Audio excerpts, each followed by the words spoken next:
Alright, here we are at Thomas's in Bremerton working on the FJ40. This is what he's been doing on the chassis to date and the motor. Completely gone through the drivetrain, the lower end on the motor, springs, shocks.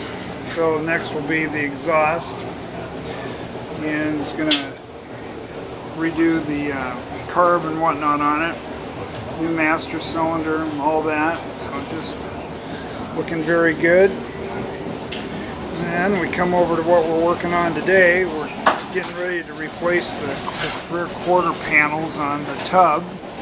You can see where I just cut through this, and we're going to be replacing this piece right here and redoing it.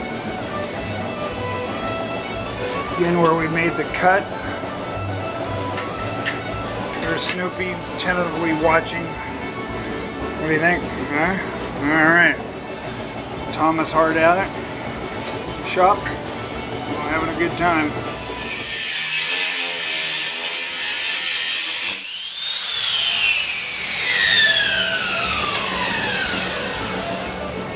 Thomas doing some cutting.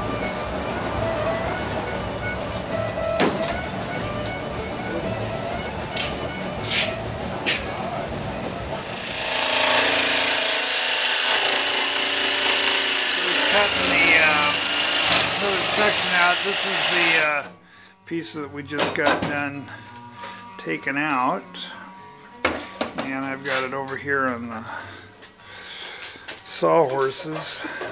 So this is what was on the back, and so we're going to completely replace this. He's got two rear corner panels, but as you can see, it's in pretty tough shape to say the least. So anyway, keep plugging away. Well, I finally got the outside skin, and we're down to bare metal. So this is what she's looking like.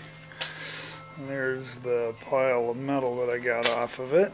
So Thomas is actually overworking some sheet metal. So there you go. Working it. There you go. Cool, so here's the brake. He's going to be bending some metal. The old tub. So this here, this is all going to get replaced, this whole quarter panel here, with all brand new metal. So it'll all go around the corner here, and then all this new lip and what I'm working on will be placed back in. We got this cross section in to keep everything straight and stiff while we're working on it, so making headway. Well, in the process of getting things welded in after the fabrication part of it, and so Thomas is under the tub getting some pieces in place. Some more work over here, and then my little work here. Gonna get ready to be tack welded. So yeah, slow but sure. Good headway today. Good progress. So the old helmet on.